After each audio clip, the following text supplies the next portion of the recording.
ಕಾಯಿ ಕಟ್ಟುವುದಿಲ್ಲ. ಯಾಕೆ ಕಾಯಿ ಕಟ್ಟುವುದಿಲ್ಲ ಅಂತ ಹೇಳಿ ಅದಕ್ಕೆ ಪರಾಗಸ್ಪರ್ಶ ಆಗುದಿಲ್ಲ. ಪರಾಗಸ್ಪರ್ಶ ಆಗುದು ಅಂತ ಹೇಳಿದ್ರೆ ಏನು, ಸಿಂಗಾರ ಒಡೆದು ಅದರ ತುದಿ ಭಾಗದಲ್ಲಿರುವಂತ ಗಂಡು ಹೂ 1 ವಾರಕ್ಕಿಂತ ಮೊದಲು ಅರಳ್ತದೆ. ಕೊಳೆ ರೋಗದ ನಿಯಂತ್ರಣಕ್ಕೆ ಈಗ ಇರುವಂತ ಅದರಲ್ಲಿ ಮೈಲ್ತುತ್ತು ಮತ್ತು ಸುಣ್ಣ ಇದರ ಪ್ರಮಾಣ, ಇದನ್ನು ಹೇಗೆ ಮಾಡಬೇಕು ಅಂತ ಹೇಳ್ಕೊಂಡು 23% ಕಾಪರ್, 24% ಕಾಪರ್, 25% ಕಾಪರ್ ಅಂತ ಹೇಳ್ಕೊಂಡು 24% ಅಂತ ಹೇಳಿದ್ರೆ 240 ಗ್ರಾಮ್ ಮಾತ್ರ ಕಾಪರ್. ಉಳಿದಂತದ್ದೇನು ಅದಕ್ಕೆ ಮಿಕ್ಸೆಬಲ್ ಆಗಿರುವಂತ ಸಲ್ಫರ್. ಒಂದು ದಿವಸ ಹೆಚ್ಚು ಮಾಡ್ಲಿ ಅವ ಕೆಲಸ.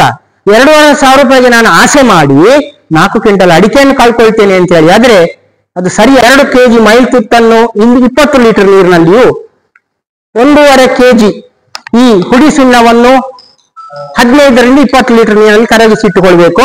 ಹೀಗೆ ಹಿಡ್ಕೊಂಡು ಒಂದರ ದಾರ ಒಂದರ ಮೇಲೆ ಬೀಳುವಂತೆ ಹಾಕಬೇಕು. ನೀರನ್ನು ಸ್ವಲ್ಪ ಹಾಕಿದ್ರೆ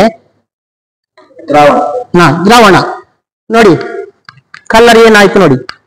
ಅದು ಸುಣ್ಣ ಜಾಸ್ತಿ ಇರುವಂತದ್ದು ನಾನು ಹಾಕಿದಲ್ವಾ, ಏನ್ ಕಲರ್ ಬಂತು ನೋಡಿ, ಏನ್ ಕಲರ್ ಬಂತು. ಅದರ ಒಳಗಡೆ ನೀವು ಬೇರನ್ನು ಕಟ್ ಮಾಡಿ ನೋಡಿದ್ರೆ ಅದೊಂದು ಕಪ್ಪಿನ ದಾರ ಇರ್ತದೆ, ಅದು ಕೊಳಿತಾ ಹೋಗ್ತದೆ. ಬುಡ ಮತ್ತು ನಿಮ್ಮ ಇಡೀ ತಟ್ಟಿಗೆ ನೀವು ಸ್ಪ್ರೇ ಕೊಡ್ಬೇಕು.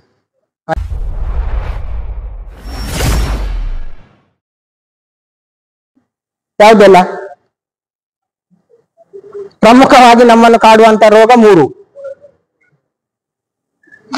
ಒಂದು ಬುಡದಿಂದ ಪ್ರಾರಂಭ ಆಗ್ತದೆ, ಒಂದು ಅದರ ಏನು ಸಿಂಗಾರಕ್ಕೆ ಪ್ರಾರಂಭ ಆಗ್ತದೆ, ಮತ್ತೊಂದು ತುದಿಯಿಂದ ಪ್ರಾರಂಭ ಆಗ್ತದೆ. ಬೇರು ಕೊಳೆ ರೋಗ,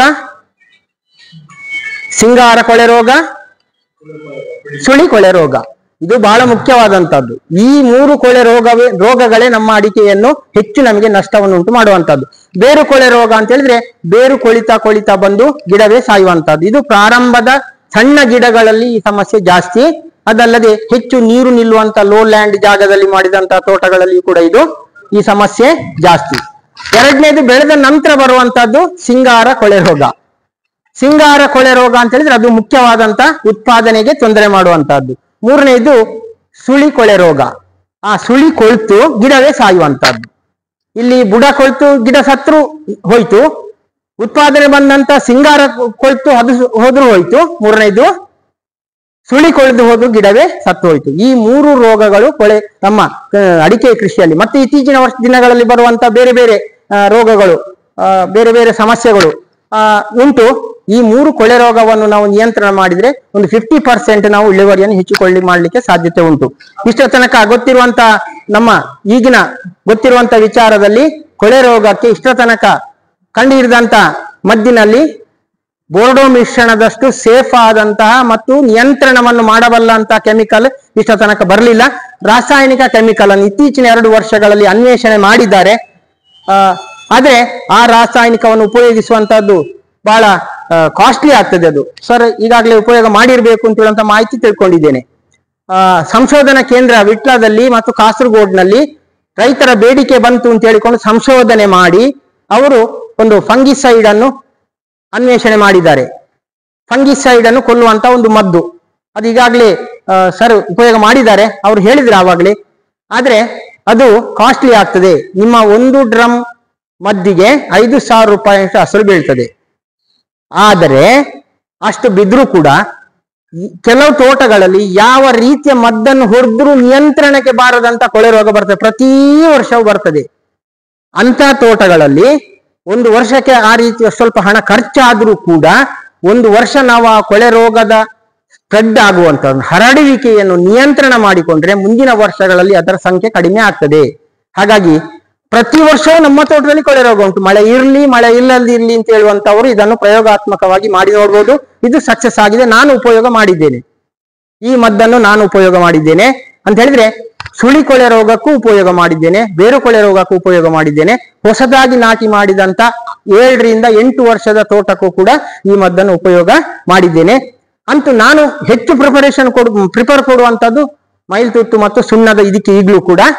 ಆದ್ರೆ ನಿಯಂತ್ರಣ ಮಾಡದಂತ ಕೆಲವು ಸಂದರ್ಭದಲ್ಲಿ ಈ ಒಂದು ಇದನ್ನು ಮದ್ದನ್ನು ಕೂಡ ಉಪಯೋಗ ಮಾಡಬಹುದು. ಅದು ರೇವಾಸ್ ಅಂತ ಹೇಳುವಂತದ್ದು, ಸೆಮಿ ಇಂಜೆಕ್ಟರ್ ಅಂತೇಳಿ, ಸೆಮಿ ಸಿಸ್ಟಮ್ಯಾಟಿಕ್ ಅಂತೇಳಿ. ಆ ಕಡೆಯಿಂದ ಅದು ಸಿಸ್ಟಮ್ಯಾಟಿಕ್ ಅಲ್ಲ, ಸಿಸ್ಟಮ್ಯಾಟಿಕ್ ಅಲ್ಲ, ಕಾಂಟ್ಯಾಕ್ಟು ಅಲ್ಲ. ಕಾಂಟ್ಯಾಕ್ಟ್ ಅಂತ ಹೇಳಿದ್ರೆ ನಾವು ಬಿಟ್ಟಾಗ ಅದು ಹಿಡ್ಕೊಳ್ಳುವಂಥದ್ದು. ರೇವಾಸ್ ಹೌದು, ಸೆಮಿ ಸಿಸ್ಟಮ್ಯಾಟಿಕ್ ಅಂತ ಹೇಳಿ ಬರ್ದಲ್ಲ ಅದರಲ್ಲಿ. ಸಿಸ್ಟಮ್ಯಾಟಿಕ್ ಅಂತ ಹೇಳಿದ್ರೆ ನಾವು ಕೊಟ್ಟ ಕೂಡಲೇ ಅದು ಅದರ ಒಳಗಡೆ ಹೋಗಿ ಅಲ್ಲಿ ಶೇಖರ ಆಗುವಂತಹದ್ದು. ಕಾಂಟ್ಯಾಕ್ಟ್ ಅಂತ ಹೇಳಿದ್ರೆ ನಾವು ಬಿಟ್ಟ ನಂತರ ಅದರ ಮೇಲೆ ಹರಡಿಕೊಳ್ಳುವಂತಹದ್ದು. ಈ ಇದ್ಯಾವುದು ಫೈಟೋಪ್ತರಾ ಅಂತ ಹೇಳಿದ್ರೆ ಕೊಳೆ ರೋಗದ ಜೀವಾಣುಗಳು ಅಡಿಕೆಗೆ ಹತ್ತಿಕೊಳ್ಳದ ಹಾಗೆ ಮಾಡುವಂಥದ್ದು ಕಾಂಟ್ಯಾಕ್ಟ್. ಕೊಳೆ ರೋಗದ ಜೀವಾಣುಗಳು ಒಂದು ವೇಳೆ ಹತ್ತಿಕೊಂಡು ಒಳಗೆ ಹೋಗದ ಹಾಗೆ ಮಾಡುವಂಥದ್ದು ಸಿಸ್ಟಮ್ಯಾಟಿಕ್. ಇದು ಎರಡು ಅಲ್ಲ, ಆಚೆ ಸಿಸ್ಟಮ್ಯಾಟಿಕ್ ಅಲ್ಲ, ಈಚೆ ಕಾಂಟ್ಯಾಕ್ಟ್ ಅಲ್ಲ. ಉತ್ತಮ ಪರಿಣಾಮ ಬೀರ್ತಾ ಉಂಟು. ಅದು ನೀವು ಅವರ ರೆಕಮೆಂಡೇಶನ್ ಪ್ರಕಾರ 1 ಲೀಟರ್ ನೀರಿಗೆ 5 ml ನಷ್ಟು ಕೊಡಬೇಕು. ಅದು ಅಷ್ಟು ಕಾಸ್ಟ್ಲಿ ಇದೆ. ಆದ್ರೆ ಅದನ್ನು ಕಡಿಮೆ ಮಾಡಿಕೊಂಡು ಕಳೆದ ವರ್ಷ ಒಂದು 2-3 ಕಡೆಗಳಲ್ಲಿ ಮತ್ತು ನನ್ನ ತೋಟದಲ್ಲಿ ಪ್ರಯೋಗ ನೋಡಿದ್ದೇವೆ ನಾವು. 1.6 ಕೊಟ್ಟು ಬರಲಿಲ್ಲ. 1.6 ml ನಷ್ಟು 1 ಲೀಟರ್ಗೆ ಕೊಟ್ಟು ರೋಗ ನಿಯಂತ್ರಣ ಆಗಿದೆ. ಯಾಕೆ ಅಂತ ಹೇಳಿದ್ರೆ ಆ ಭಾಗಕ್ಕೆ ಕೊಳೆ ರೋಗ ಇಷ್ಟ ತನಕ ಬರಲಿಲ್ಲ, ಹಾಗಾಗಿ ಆ ರೋಗ ಅಲ್ಲಿ ನಿಯಂತ್ರಣ ಆಗಿದೆ. ಹಾಗಾಗಿ ಬಂದಂತ ತೋಟಕ್ಕೆ ನಾವು ಸಾಧಾರಣ 3 ರಿಂದ ಕನಿಷ್ಠ ಪಕ್ಷ 3 ml ನಷ್ಟಾದ್ರೂ ಹಾಕಿ ಒಂದು ಸಲ ನಾವು ಅದನ್ನು ನಿಯಂತ್ರಣ ಮಾಡಿದ್ರೆ ಈ ರೋಗವನ್ನು ನಾವು ಹತೋಟಿಯಲ್ಲಿ ಇಟ್ಟುಕೊಳ್ಬಹುದು. ಹಾಗಾಗಿ ಹೊಸ ಕೆಮಿಕಲ್ ಈಗ ಇರುವಂತದ್ರಲ್ಲಿ ನಮ್ಮ ಮೈಲ್ತುತ್ತು ಬಿಟ್ರೆ ರೇವಾಸ್ ಅಂತ ಹೇಳುವಂತದ್ದು ಮಾತ್ರ. ಆದ್ರೆ ಅದನ್ನು ನೀವು ಪ್ರತಿ ವರ್ಷ ನಿಮ್ಮ ತೋಟಕ್ಕೆ ಬರ್ತಾ ಉಂಟು, ಬಂದಿದೆ ಕೊಳೆ ರೋಗ, ನಿಯಂತ್ರಣ ಆಗುದಿಲ್ಲ ಅಂತ ಹೇಳುವವರು ಇದ್ರೆ 3 ml ನಷ್ಟು ಹಾಕಿ ಅದನ್ನು ಹೊಡಿಬಹುದು. ಅದರಲ್ಲಿ ಹೊಡೆಯುವವನಿಗೂ ಬಹಳ ಅದು ಯಾಕಂತ ಹೇಳಿದ್ರೆ ಎಲ್ಲ ಕೆಮಿಕಲ್ಗಳಲ್ಲಿ ನೀವು ಬಾಟಲ್ಗಳಲ್ಲಿ ನೋಡಿದಾಗ ಅದರಲ್ಲಿ ಒಂದು ಚಿಹ್ನೆ ಇರ್ತದೆ. ರಾಸಾಯನಿಕ ಮದ್ದಿನ ಎಲ್ಲ ಬಾಟ್ಲಿಗಳಲ್ಲಿ ಒಂದೊಂದು ಚಿಹ್ನೆ ಇರ್ತದೆ. ಇಲ್ಲಿ ತ್ರಿಕೋನಾಕಾರದೊಂದು ಚಿಹ್ನೆ ಇದೆ. ಆ ಚಿಹ್ನೆಯಲ್ಲಿ ಕೆಂಪು, ಹಸಿರು, ನೀಲಿ, ನೀವು ಯಾರಾದ್ರೂ ಗಮನ ನೋಡಿದ್ರೆ ಗೊತ್ತಾಗ್ತದೆ ನಿಮ್ಗೆ. ನಮ್ಮ ಒಂದು ಮದ್ದಿನಲ್ಲಿ ಯಾವುದೇ ಒಂದು ಕೆಮಿಕಲ್ ಮದ್ದಿನಲ್ಲಿ ತ್ರಿಕೋನಾಕೃತಿ ಇರ್ತದೆ. ಅದರಲ್ಲಿ ಕೆಳಗಡೆಯ ಭಾಗದಲ್ಲಿ ಕೆಂಪು, ಹಳದಿ, ನೀಲಿ, ಹಸಿರು. ಅದು ಏನು ಅಂತ ಹೇಳಿದ್ರೆ ಕೆಂಪು ಕಲರ್ ಇದ್ದಂತ ಕೆಮಿಕಲ್ ಅತ್ಯಂತ ವಿಷಕಾರಿ, ಹಳದಿ ಕಲರ್ ಇರುವಂತಹ ಕೆಮಿಕಲ್ ಅಲ್ಪ ವಿಷಕಾರಿ, ವಿಷಕಾರಿ ಅಲ್ಪ ವಿಷಕಾರಿ. ಹಸಿರು ಕಲರ್ ಇರುವಂತ ಚಿಹ್ನೆ ಇರುವಂತ ಮದ್ದು ಅದು ಅಲ್ಪ ವಿಷಕಾರಿ. ನೀಲಿ ಕಲರ್ ಇರುವಂತ ಚಿಹ್ನೆ ಏನುಂಟು ಅದರಲ್ಲಿ ಇದ್ರೆ ಅದು ಅತ್ಯಲ್ಪ ವಿಷಕಾರಿ ಅಂತೇಳಿ ಅರ್ಥ. ಇದು ನಮ್ಮ ರೈತರಿಗೆ ಗೊತ್ತಾದ್ರೆ ಕೆಂಪು ಕಲರ್ ಇರುವಂತದ್ದನ್ನು ನಾವು ಯಾರು ಉಪಯೋಗ ಮಾಡ್ಲಿಕ್ಕಿಲ್ಲ. ಯಾಕೆಂತ ಹೇಳಿದ್ರೆ ಅದು ಅಷ್ಟು ಡೇಂಜರಸ್ ಮದ್ದು ಅಂತೇಳಿ ಅರ್ಥ. ಇದು ಹಸಿರು ಕಲರ್ ಇರುವಂತ ಒಂದು ಫಂಗಿಸೈಡ್, ಹಾಗಾಗಿ ಅತ್ಯಂತ ಅಲ್ಪ ವಿಷಕಾರಿ. ಬಿಡುವವನಿಗೆ ಏನಷ್ಟು ದೊಡ್ಡ ಸಮಸ್ಯೆ ಮಾಡೋದಿಲ್ಲ. ಮಣ್ಣಿಗೆ ಬಿದ್ದು ಇದು ಸೈಂಟಿಸ್ಟ್ಗಳ ರಿಪೋರ್ಟ್ ನಲ್ಲಿ ಅಥವಾ ಅವ್ರು ಹೇಳಿದಂತೆ, ಯಾಕೆಂದ್ರೆ ನಾನು 2 ವರ್ಷದಿಂದ ಬಿಡ್ತಾ ಇದ್ದೇನೆ, ಆ ಮಣ್ಣಿನಲ್ಲಿಯೂ ಕೂಡ ಇದಷ್ಟು ತೊಂದರೆಯನ್ನು ಮಾಡೋದಿಲ್ಲ. ಇದು ಸೇಫೆಸ್ಟ್ ಕೆಮಿಕಲ್ ಅಂತೇಳಿ ಈಗ ನಾವು ಉಪಯೋಗ ಮಾಡ್ತಾ ಇದ್ದೇನೆ. ಹಾಗಾಗಿ ತಾವು ಯಾರಾದ್ರೂ ಕೂಡ ರೇವಾಸ್ ಅಂತ ಹೇಳುವಂತ ಒಂದು ಮದ್ದು ಕಾಸ್ಟ್ಲಿ ಇದೆ, ಅದನ್ನು 3 ಗ್ರಾಮಿನಾಗೆ 1 ಲೀಟರ್ಗೆ ಹಾಕಿ ನಿಯಂತ್ರಣವೇ ಮಾಡ್ಲಿಕ್ಕೆ ಸಾಧ್ಯ ಇಲ್ಲದಂತ ತೋಟಗಳಿದ್ರೆ ಮಾಡಿ ನೋಡಿ.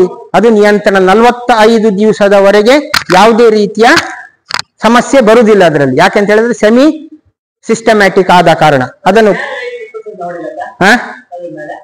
45 ದಿವಸ 50 ದಿವಸ ಆದ ನಂತರ ನಿಮಗೆ ಕೊಳೆ ರೋಗ ಬರ್ತದೆ ಅಥವಾ ಇನ್ನೊಂದು ಮಳೆ ಜಾಸ್ತಿ ಉಂಟು ಅಂತ ಹೇಳಿದ್ರೆ ಆ ನಂತರ ಮೈಲ್ತುತ್ತು ಸುಣ್ಣವನ್ನು ಹೊಡಿಬಹುದು. ಅಥವಾ ಯಾಕೆಂತ ಹೇಳಿದ್ರೆ ಅದನ್ನು ನೀವು ಪ್ರಾರಂಭ ಹಂತದಲ್ಲಿ ಹೊಡಿಬೇಕು.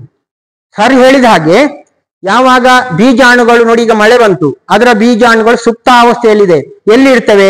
ಒಂದು ಬುಡದಲ್ಲಿ ಇರ್ತದೆ, ಎರಡನೇದು ನಮ್ಮ ಕೊಯ್ಲಾದಾಗ ಉಳಿದಂತಹ ಒಣಗಿದಂತ ಸಿಂಗಾರದಲ್ಲಿ ಕಳೆದ ವರ್ಷ ರೋಗ ಬಂದದ್ದಿದ್ರೆ ಅದರಲ್ಲಿ ಆ ಬೀಜಾಣುಗಳು ಸುಪ್ತಾವಸ್ಥೆಯಲ್ಲಿ ಇರ್ತವೆ. ಅಥವಾ ಈ ಕಡೆಯಲ್ಲೆಲ್ಲ ಹೇಗೆ ಕೊಯ್ಲು ಮಾಡ್ತಾರೆ ಅಂತೇಳಿ ಗೊತ್ತಿಲ್ಲ, ನಮ್ಮಲ್ಲೆಲ್ಲ ಕತ್ತಿಯಲ್ಲಿ ಕೊಯ್ಲು ಮಾಡುವ. ಕತ್ತಿಯಲ್ಲಿ ಕೊಯ್ಲು ಮಾಡುವಾಗ ಅದರ ಒಂದು ಸ್ವಲ್ಪ ಭಾಗ ಅಲ್ಲಿ ಉಳ್ಕೊಳ್ತದೆ. ಇಲ್ಲೆಲ್ಲ ಗೊನೆ ತೆಗೆಯುವುದು ಹೆಚ್ಚಿನ ಅಂಶ. ಕತ್ತಿ ಹಾಕಿ ತೆಗಿತಾರಲ್ಲ ಗೊನೆಯನ್ನು ಎಳೆಯುವುದ ಕತ್ತಿ ನೋಡಿ, ಆ ಕತ್ತಿ ತುಂಡಾದಾಗ ಅಲ್ಲಿ ಎಲ್ಲಿ ತುಂಡಾಗ್ತದ ಅಲ್ಲಿ ಉಳ್ಕೊಂಡಿರ್ತದೆ. ಈ ಮಳೆ ಪ್ರಾರಂಭ ಆದಾಗ ಕಳೆದ ವರ್ಷ ನಿಮಗೆ ಆ ಗಿಡದಲ್ಲಿ ಕೊಳೆ ರೋಗ ಬಂದದ್ದಿದ್ರೆ ಆಗ ಎಲ್ಲಿ ನಿಮ್ಮ ಕತ್ತಿ ಹಾಕಿ ಉಳ್ಕೊಂಡಿದ್ದಾನ ಅದು ಈಗ ಕೊಳೆಯಲಿಕ್ಕೆ ಪ್ರಾರಂಭ ಆಗ್ತದೆ, ಅಲ್ಲಿ ಬೀಜಾಣು ಪ್ರಾರಂಭ ಆಗ್ತದೆ. ಈಗ ಯಾಕೆ ಕೊಳೆ ರೋಗ ಜಾಸ್ತಿ ಆಗ್ತಾ ಉಂಟು? ಮೊದಲೆಲ್ಲರೂ ಕೂಡ ಕೊಕ್ಕೆ ಹಾಕಿ ಎಳಿತಿದ್ರು, ಕತ್ತಿಯ ಉಪಯೋಗ ಬಹಳ ಕಡಿಮೆ ಇತ್ತು. ಈಗ ಕತ್ತಿ ಉಪಯೋಗ ಬಂದ ಕಾರಣ ಈ ಕೊಳೆ ರೋಗ ಒಂದು ನಿಯಂತ್ರಣ ಮಾಡದಂತ ಹಂತಕ್ಕೆ ಬಂದು ತಲುಪಿದೆ. ಒಂದು. ಎರಡನೇ, ಇದು ಕೊನೆಗಾಗುವಾಗ ನೋಡಿ, ಈಗ ಇನ್ನು ಜುಲೈಗೆ ಆಗುವಾಗಲೂ ಕೂಡ ಅಲ್ಲಿ ಇದು ಬಿಡ್ತದೆ, ಸಿಂಗಾರ ಬಿಡ್ತದೆ. ಆ ಸಿಂಗಾರ ಕಾಯಿ ಕಟ್ಟುವುದಿಲ್ಲ. ಯಾಕೆ ಕಾಯಿ ಕಟ್ಟುವುದಿಲ್ಲ ಅಂತ ಹೇಳಿ ಅದಕ್ಕೆ ಪರಾಗಸ್ಪರ್ಶ ಆಗುದಿಲ್ಲ. ಪರಾಗಸ್ಪರ್ಶ ಆಗುದು ಅಂತ ಹೇಳಿದ್ರೆ ಏನು, ಸಿಂಗಾರ ಒಡೆದು ಅದರ ತುದಿ ಭಾಗದಲ್ಲಿರುವಂತ ಗಂಡು ಹೂ 1 ವಾರಕ್ಕಿಂತ ಮೊದಲು ಅರಳ್ತದೆ ಗಂಡು ಹೂ. ಆ ಹೆಣ್ಣು ಹೂ ಅರಳುವಂತಹದ್ದು 1 ವಾರದ ನಂತರ. ಆ ಹೆಣ್ಣು ಹೂ ಅರಳುವಾಗ ಗಂಡು ಹೂವಿನ ಪರಾಗಸ್ಪರ್ಶ ಅದಕ್ಕೆ ಸಿಗ್ಬೇಕು. ಈ ಅರಳಿದ 1 ವಾರದ ನಂತರ ಮಳೆ ಜಾಸ್ತಿ ಆದಾಗ ಗಂಡು ಹೂವೆಲ್ಲ ಕೊಳ್ತು ಬೀಳ್ತದೆ, ಹೆಣ್ಣು ಹೂ ಪರಾಗಸ್ಪರ್ಶ ಆಗುದಿಲ್ಲ. ಹಾಗಾಗಿ ನಮ್ಮ ಜೂನ್ನ ನಂತರ, ಈಗ ಮಳೆ ಬಂದ ನಂತರ ನಾವು ಹೇಳ್ತೇವೆ ಅದರ ಒಳಗಡೆ ನೀರು ನಿಂತು ಅದು ಬಿಸಿಯಾಗಿ ಅದು ಬೀಳ್ತಾ ಉಂಟು, ಅದಾಗ್ತಾ ಉಂಟು ಅಂತೇಳಿ. ಆದ್ರೆ ವೈಜ್ಞಾನಿಕವಾದಂತ ನೈಸರ್ಗಿಕವಾದಂತ ಕಾರಣ ಏನು ಅಂತ ಹೇಳಿದ್ರೆ ಅದು ಬಿಸಿಯಾಗಿ ಬೀಳುವುದಲ್ಲ. ನಿಮ್ಮ ಹಾಳೆ ಒಡೆದಾಗ ನೀವು ತೋಟದಲ್ಲಿ ಯಾರಾದ್ರೂ ನಿಂತುಕೊಂಡು ಇರುವಾಗ ಒಂದು ಹಾಳೆ ಒಡೀತು ಅಂತ ಹೇಳಿ ಆದ್ರೆ ಅದು ತಪ್ಪ ಶಬ್ದ ಕೇಳ್ತೇವೆ, ನಮಗೆ ಕೇಳ್ತದಲ್ಲ. ಕೇಳಿದ ತಕ್ಷಣ ಅದರ ಪೂಂಬಾಳೆ ಕೆಳಗೆ ಬೀಳ್ತದಲ್ಲ, ಕೆಳಗೆ ಬೀಳುವಾಗ ಆ ಬಿಳಿ ಇದು ಬಿದ್ರೆ, ಅದರ ಜೊತೆಗೆ ಬಿದ್ರೆ ಆ ಗೊನೆಯಲ್ಲಿ ಕಾಯಿ ಕಚ್ಚುವುದಿಲ್ಲ ಅಂತೇಳಿ ಅರ್ಥ. ಯಾಕೆ, ಅದರಲ್ಲಿ ಗಂಡು ಹೂ ಆಗ್ಲೇ ಸತ್ತು ಹೋಗಿದೆ ಅಂತೇಳಿ ಅರ್ಥ.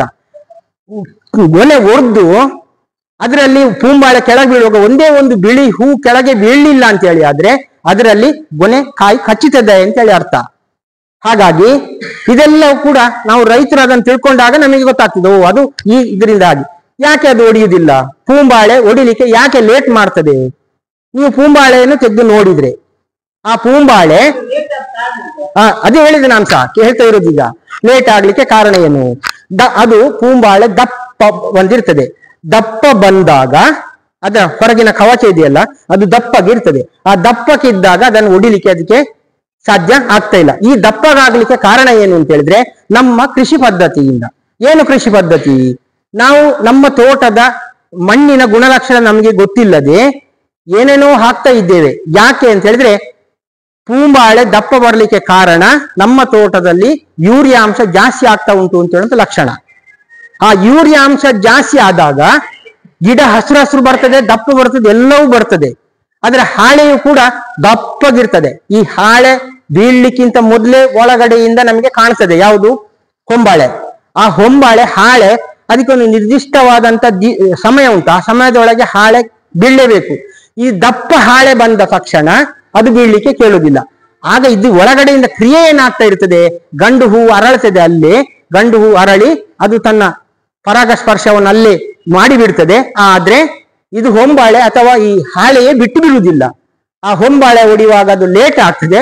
ಲೇಟ್ ಆದಾಗ ಒಳಗಿಂದ ಅದು ಸತ್ತೋಗಿರ್ತದೆ. ಇದಕ್ಕೆ ಮುಖ್ಯ ಕಾರಣ. ಹಾಗಾಗಿ ತೋಟದಲ್ಲಿ ಯಾವಾಗ ನಾವು ಕೋಳಿ ಗೊಬ್ಬರ ಕೊಡ್ತಾ ಇದ್ದೇವೆ, ಹಟ್ಟಿ ಗೊಬ್ಬರ ಕೊಡ್ತಾ ಇದ್ದೇವೆ, ಎಲ್ಲ ಗೊಬ್ಬರಗಳನ್ನು ಕೊಡುವುದರ ಜೊತೆಗೆ ನಮ್ಮ ಈ ಕರಾವಳಿ ಪ್ರದೇಶದ ಮಣ್ಣಿನಲ್ಲಿ, ಯಾಕಂತ ಹೇಳಿದ್ರೆ ಇದು ಕೂಡ ಕರಾವಳಿ ತೀರಕ್ಕೆ ಬಂತು, ಈ ಮಣ್ಣಿನಲ್ಲಿ ಪೊಟ್ಯಾಷಿಯಂ ಅಂಶ ತುಂಬಾ ಕಡಿಮೆ ಇದೆ. ಹಾಗಾಗಿ ಆ ಪೊಟ್ಯಾಷ್ ಯಾವಾಗ ಕೊರತೆ ಆಯ್ತಾ ಆವಾಗ ಈ ಎಲ್ಲ ಸಮಸ್ಯೆಗಳು ನಮಗೆ ಬರ್ತದೆ. ಎಲ್ಲ ರೋಗಗಳಿಗೂ ಕಾರಣವೂ ಕೂಡ ಅದೇ ಆಗಿ ಹೋಗ್ತದೆ. ಹಾಗಾಗಿ ಹಾಳೆ ದಪ್ಪಗೆ ಬರುದು, ಹಾಳೆಯ ಒಳಗಡೆ ನೇರವಲ್ಲದ ಪಿಂಗಾರ ನಮಗೆ ಕಾಣುದು. ಈಗ ನೋಡುವಾಗಲೇ ನಮಗೆ ಹಾಳೆ ಒಳಗೆ ನೇರ ಕಾಣಬೇಕು, ಅದು ಗಂಟಿನ ಹಾಗೆ ಕಾಣಬಾರದು. ಆ ಗಂಟಿನ ಹಾಗೆ ಕಂಡ್ರೆ ಅದು ಅದರಲ್ಲಿ ಕಾಯಿ ಕಚ್ಚುವುದೇ ಇಲ್ಲ. ಒಂದು. ಎರಡನೇದು ನೋಡಿ, ಸುರುವಿನ ಪಿಂಗಾರ ನವೆಂಬರ್ ಡಿಸೆಂಬರ್ ಅಲ್ಲಿ ಬಿಡ್ಲಿಕ್ಕೆ ಪ್ರಾರಂಭ ಆಗ್ತದೆ.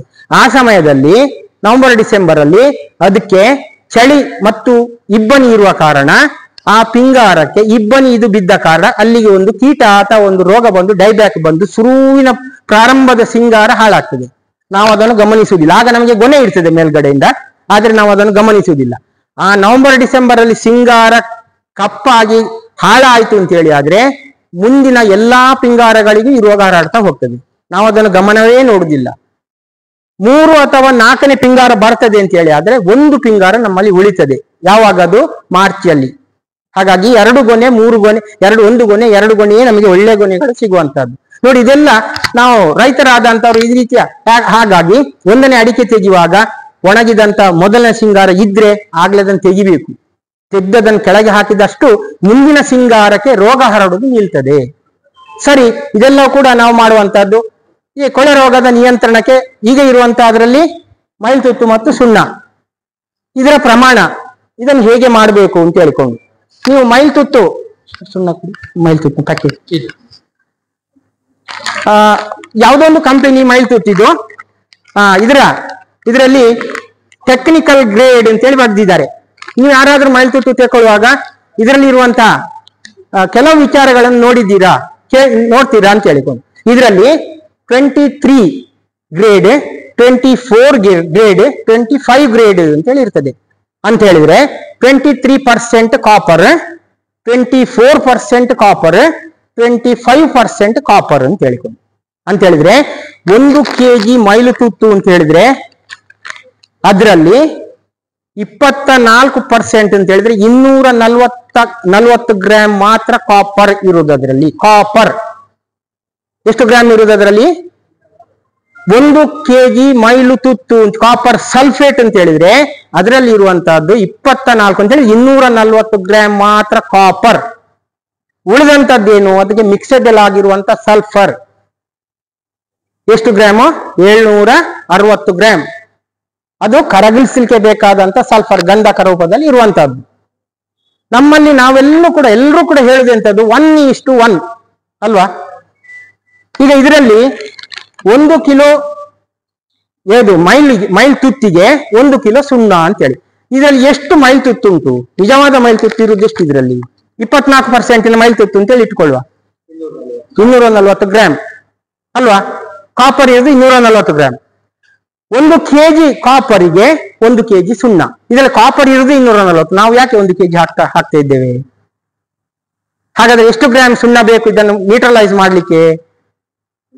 200. ಇದು ಸೈನ್ಸ್. ಆದ್ರೆ ಎಲ್ಲರೂ ಹೇಳುವೇನು ಅಂತ ಹೇಳಿದ್ರೆ 1 kg ಮೈಲ್ ತುತ್ತಿಗೆ 1 kg ಸುಣ್ಣ. 1 kg ಮೈಲ್ ತುತ್ತು ಉಂಟಾ? ನಾವು ಚಿಂತನೆ ಮಾಡಿದ್ರಲ್ಲಿ ಉಂಟಾ? ಇಲ್ಲ. ಯಾರಾದ್ರೂ ನಾವು ಇದರ ಬಗ್ಗೆ ಚಿಂತನೆ ಮಾಡಿದ್ರೆ ಇಲ್ಲ. ನೀವು ಲ್ಯಾಬ್ ಅಲ್ಲಿ ಅಥವಾ ಇದರಲ್ಲಿ ಟೆಸ್ಟ್ ಮಾಡಿದ್ರೆ ಯಾರ ಹತ್ರ ಕೇಳಿದ್ರು ಕೂಡ ಅದರಲ್ಲಿ ಇರುವುದು 240 ಗ್ರಾಮ್ ಕಾಪರ್ ಮಾತ್ರ ಅಂತೇಳಿ. 1:1 ಯಾಕೆ ಹಾಗಾದ್ರೆ? 240 ಗ್ರಾಮ್ ಮೈಲ್ ಸುಮ್ಮನೆ ಹಾಕ್ಬೇಕಲ್ಲ, ಆಗ ಅದು ನ್ಯೂಟ್ರಲೈಸ್ ಆಗ್ತದೆ ಅಂತ ಹೇಳುವಂತಹದ್ದು ವಿಜ್ಞಾನ. ಇದು ಕೋಲ್ಮನ್ ಮಾಡಿದಂತ ಒಂದು ವಿಚಾರ. ಹಾಗಾದ್ರೆ ನಾವೆಲ್ಲ ಎಷ್ಟು ಹಾಕ್ತಾ ಇದ್ದೇವೆ? 1 kgಗೆ 1 kg ಸುಣ್ಣ. ಅಲ್ಲಿ 1 kg ಮೈಲ್ ತುತ್ತು ಇಲ್ಲ ಅಲ್ಲ, ಅದು ನ್ಯೂಟ್ರಲೈಸ್ ಆಗ್ಲಿಕ್ಕೆ ಸಾಧ್ಯತೆ ಉಂಟಾ? 2 kg. ಯಾಕೆ ಅಂತ ಹೇಳಿದ್ರೆ ನಮ್ಗೆ ಬಿಳಿ ಕಾಣಬೇಕು, ಬೆಳ್ಳಗೆ ಕಾಣಬೇಕು. ಇದರಲ್ಲಿ 2 ಪ್ರಾಬ್ಲಮ್ ಇದೆ. ಒಂದು, ಮದ್ದು ಬಿಡುವವನಿದು ಒಂದು ಚಾಕಚಕ್ಯತೆ ಇದ್ರೆ ಅದರಲ್ಲಿ. 2ನೇದು ಯಜಮಾನನ ನಿರ್ಲಕ್ಷ್ಯತನವೂ ಇದೆ. 2 ಇದೆ ಇಲ್ಲಿ.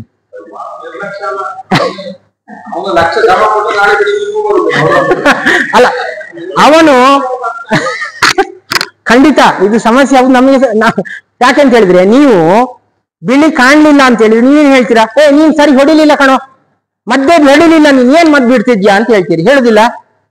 ನನ್ಗೆ ನೀವು ಹೇಳ್ಕೊಡ್ಬೇಡ್ರಿ, ನಾನು ಮದ್ದು ಬಿಟ್ಟಿದ್ದೇನೆ, ಕಡಿಮೆ ಸುಣ್ಣ ಹಾಕಿ ನೀವು ಹೀಗೆ ಬಿಡು ಮಾರೆ ಅಂತ ಹೇಳಿದ್ರೆ ಅವನ್ ನಾಳೆ ಬರುದಿಲ್ಲ ನಿಮ್ಗೆ. ನಿನಗೆ ಬಿಳಿ ಕಾಣ್ಲಿಲ್ಲ ಅಂತ ಹೇಳಿ ಆದ್ರೆ ಅವನಿಗೆ ನೆಮ್ಮದಿ ಇಲ್ಲ. ನೀವು ಅವನಿಗೇನು ಹೇಳ್ತೀರಿ? ನೀನು ಮದ್ದೆ ಬಿಡ್ಲಿಲ್ಲ, ಕೊನೆಗೆ ಮದ್ದೆ ಬಿಡ್ಲಿಲ್ಲ ಅಂತ ಹೇಳ್ತೀರಿ. ಇಲ್ಲಿ ಯಜಮಾನ ಮತ್ತು ಮದ್ದು ಬಿಡುವವನ ಹೊಂದಾಣಿಕೆ ಸರಿ ಇದ್ರೆ ಮಾತ್ರ, ಅದರ ಜೊತೆಗೆ ಮದ್ದು ಸರಿ ಇದ್ರೆ ಮಾತ್ರ ಅದು ಸರಿಯಾಗುವಂತದ್ದು. ಸರಿ, ಈಗ 1 kgಗೆ 1 kg ಸುಣ್ಣ ಅಂತೇಳಿ, ಚಿಪ್ಪು ಸುಣ್ಣ ನಾವು ಹೆಚ್ಚಾಗಿ ಬಳಸುವಂತ ಚಿಪ್ಪು ಸುಣ್ಣವ ಈಗ ಬೋರ್ಡ್ ಸುಣ್ಣವನ್ನೇ ಬಳಸ್ತೀರಾ. ಸರಿ, ಚಿಪ್ಪು ಸುಣ್ಣವನ್ನು ಅದರಲ್ಲಿ ಒಂದು 200 ಗ್ರಾಮ್ನಷ್ಟು ವೇಸ್ಟೇಜ್ ಹೋಗ್ತದೆ ಅಂತೇಳಿ ಇರ್ತದೆ. ಕಲ್ಲು ಇದೆಲ್ಲ ಇರ್ತದೆ, ವೇಸ್ಟೇಜ್ ಹೋಗ್ತದೆ, ಕರಗದಿದ್ದದ್ದು ಇರ್ತದೆ. ನಿಮ್ಮ ಈ ಹೈಡ್ರೇಟ್ ಲೈಮ್ ಇದ್ರಲ್ಲಿ ನೋಡಿದ್ರೆ ಹಾಕಿದ್ದಾರೆ 90% CaH2O ಅಂತೇಳಿ ಹಾಕಿದ್ದಾರೆ, OH1 ಅಂತೇಳಿ ಆಗಿದೆ. 90% ಇದರಲ್ಲಿ ಸುಣ್ಣದ ಅಂಶ ಇದೆ. ಅದರಲ್ಲೆಲ್ಲ 40ರಿಂದ 60 ಯಾವುದು ನಿಮ್ಮ ಚಿಪ್ಪು ಸುಣ್ಣದಲ್ಲಿ. ಈ 90% ಇರುವಂತದ್ದನ್ನು 1 kgಗೆ 1 kg ಹಾಕಿದ್ರೆ ಅದು ಮೈಲ್ ಟೂತ್ ಅಂತ ಹೇಳಿದ್ರೆ 1% ಬೋರ್ಡೋ ದ್ರಾವಣ ಆಗ್ಲಿಕ್ಕೆ ಸಾಧ್ಯವೇ ಇಲ್ಲ. ಕೊಳೆ ರೋಗದ ನಿಯಂತ್ರಣಕ್ಕೆ 1% ಬೋರ್ಡೋ, 10% ಬೋರ್ಡೋ ದ್ರಾವಣ ಮಾಡ್ಲಿಕ್ಕೆ ಆಗ್ತದೆ, 5% ಬೋರ್ಡೋ ದ್ರಾವಣ ಮಾಡ್ಲಿಕ್ಕೆ ಆಗ್ತದೆ. 10% ಮಾಡುವಂತದ್ದು ಬೇರೆ ವಿಧಾನಕ್ಕೆ. ನಮ್ಮ ಕೊಳೆ ರೋಗದ ನಿಯಂತ್ರಣಕ್ಕೆ 1% ಬೋರ್ಡೋ ದ್ರಾವಣ. ಹಾಗಾದ್ರೆ ಇದನ್ನು ಎಷ್ಟು ಮಾಡಬೇಕು? ನನ್ನ ಅನುಭವದಲ್ಲಿ ನಾನು ಮಾಡುವಂತ ವಿಧಾನದಲ್ಲಿ ಅಥವಾ ನಾನು ತಿಳ್ಕೊಂಡಂತ ವಿಧಾನ, ನನ್ನ ತೋಟದೊಳಗಡೆ ಇಷ್ಟರ ತನಕ ಕೊಳೆ ರೋಗದಿಂದ ಸಮಸ್ಯೆ ಬರಲಿಲ್ಲ. ಬಹಳ ಜಾಸ್ತಿ ಮಳೆ ಬಂದ ವರ್ಷವೂ ಕೂಡ ಕೊಳೆ ರೋಗದ ಸಮಸ್ಯೆ ಬರಲಿಲ್ಲ. ಯಾಕೆ ಅಂತ ಹೇಳಿದ್ರೆ ನಾನೇ ಸ್ವತಃ ಕೆಲಸ ಮಾಡುವ ಕಾರಣ. ಎಲ್ಲಿ ವಿಚಾರ ಇರುವುದು ಅಡಿಕೆ ತೆಗೆಯುವಾಗ ಅಥವಾ ಇದನ್ನೆಲ್ಲ ಮಾಡುವಾಗ ಕೊನೆಯ ಅಡಿಕೆ ತೆಗೆಯುವಾಗ ಎಲ್ಲ ವೇಸ್ಟೇಜ್ ಅನ್ನು ಕೆಳಗೆ ಹಾಕ್ತೇವೆ. ನಾನು ಅಲ್ಲದಿದ್ರು ಕೆಲಸದ ಹತ್ರ ಹೇಳ್ತೇನೆ, ನೋಡ್ ಮಾರೆ, ಒಂದು ದಿವಸ ಹೆಚ್ಚಾದ್ರೂ ಪರವಾಗಿಲ್ಲ, ನೀನು ಅಡಿಕೆ ಗೊನೆ ಮಾಡುವಂತಹದ್ದು, ನಿಮಗೆ ಸಂಬಳ ಬೇಕಾದ್ರೆ 500 ಜಾಸ್ತಿ ಕೊಡ್ತೇನೆ, ಎಲ್ಲವನ್ನು ಕ್ಲೀನ್ ಮಾಡಿ ಕೆಳಗೆ ಎಳ್ದು ಹಾಕ್ತೇವೆ. ಲಾಸ್ಟ್ ಕೊನೆ ತೆಗೆಯುವಾಗ ಎಲ್ಲ ನಿನ್ನ ಏನು ಅಲ್ಲಿ ಉಳ್ಕೊಂಡದುಂಟು ಅದನ್ನು ತೆಗಿ. ನಿನ್ಗೆ ಎಷ್ಟು 2000 ರೂಪಾಯಿ ಸಂಬಳವಾ, ಬಿಡು, 2,000 ರೂಪಾಯಿ ಕೊಡ್ತೇನೆ.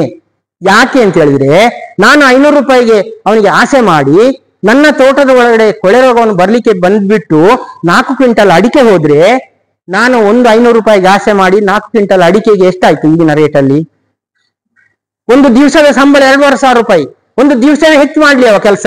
2,500 ರೂಪಾಯಿಗೆ ನಾನು ಆಸೆ ಮಾಡಿ 4 ಕ್ವಿಂಟಲ್ ಅಡಿಕೆಯನ್ನು ಕಳ್ಕೊಳ್ತೇನೆ ಅಂತ ಹೇಳಿ ಆದ್ರೆ ಅದು ಸರಿಯಾ ಅಂತೇಳಿ ನಾನು ನನ್ನೊಳಗೆ ಪ್ರಶ್ನೆ ಮಾಡಿಕೊಂಡದ್ದು. ನಾನು ಮಾಡಿಕೊಂಡದ್ದು. ಹಾಗಾಗಿ ನೋಡು ಮಾರೆ, ನಿನಗೆ ಅದು ಒಂದು ದಿವಸ ಜಾಸ್ತಿ ಕೊನೆ ಕೆಲಸ ಮಾಡಿದ್ರು ಪರವಾಗಿಲ್ಲ, ಅದನ್ನ ಕ್ಲೀನ್ ಮಾಡಿಕೊಡು, ಮಾಡು ಅಂತ ಹೇಳ್ತೇನೆ. ಯಾಕಂದ್ರೆ ನಾನು ಮಾಡಿ ತೋರಿಸ್ತೇನೆ, ಅವನಿಗೆ ತೋರಿಸಿದ್ದೇನೆ, ಮಾಡ್ತಾನೆ ಅವನು. ಆ ರೀತಿಯ ಚಿಂತನೆ ನನ್ನಲ್ಲಿದೆ. ಎಲ್ಲರಲ್ಲಿ ಆ ರೀತಿಯ ಚಿಂತನೆ ಇದೆ ಅಂತೇಳಿ ನಾನು ಹೇಳಲಿಕ್ಕೆ ಆಗುದಿಲ್ಲ. ಯಾಕಂತ ಹೇಳಿದ್ರೆ ನಮಗೆ ಕೆಲಸ ಬೇಗ ಆಗ್ಬೇಕು, ಅದರಲ್ಲಿ ತೊಂದರೆ ಆದ್ರೂ ಪರವಾಗಿಲ್ಲ.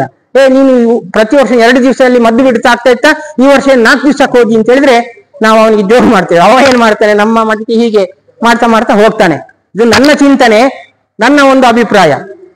ಮದ್ದು ಮಾಡುವುದನ್ನು ಹೇಗೆ ಮದ್ದು ಮಾಡಬೇಕು, ನನ್ನ ಅಭಿಪ್ರಾಯ ಇದರಲ್ಲಿ ಚಿಂತನೆಯಲ್ಲಿ ಚಿಪ್ಪು ಸುಣ್ಣವನ್ನೇ ಬಳಸ್ತೀರಿ ಅಂತ ಹೇಳಿ ಆದ್ರೆ 1 kg ಈ ಮೈಲ್ ತುತ್ತಿಗೆ, ಯಾವುದೇ ಮೈಲ್ ತುತ್ತ, ಯಾವುದೇ ಕಂಪನಿ ಆಗಿರ್ಬೋದು, ಅದಕ್ಕೆ 700 ಗ್ರಾಮ್ ಚಿಪ್ಪು ಸುಣ್ಣ ಸಾಕು.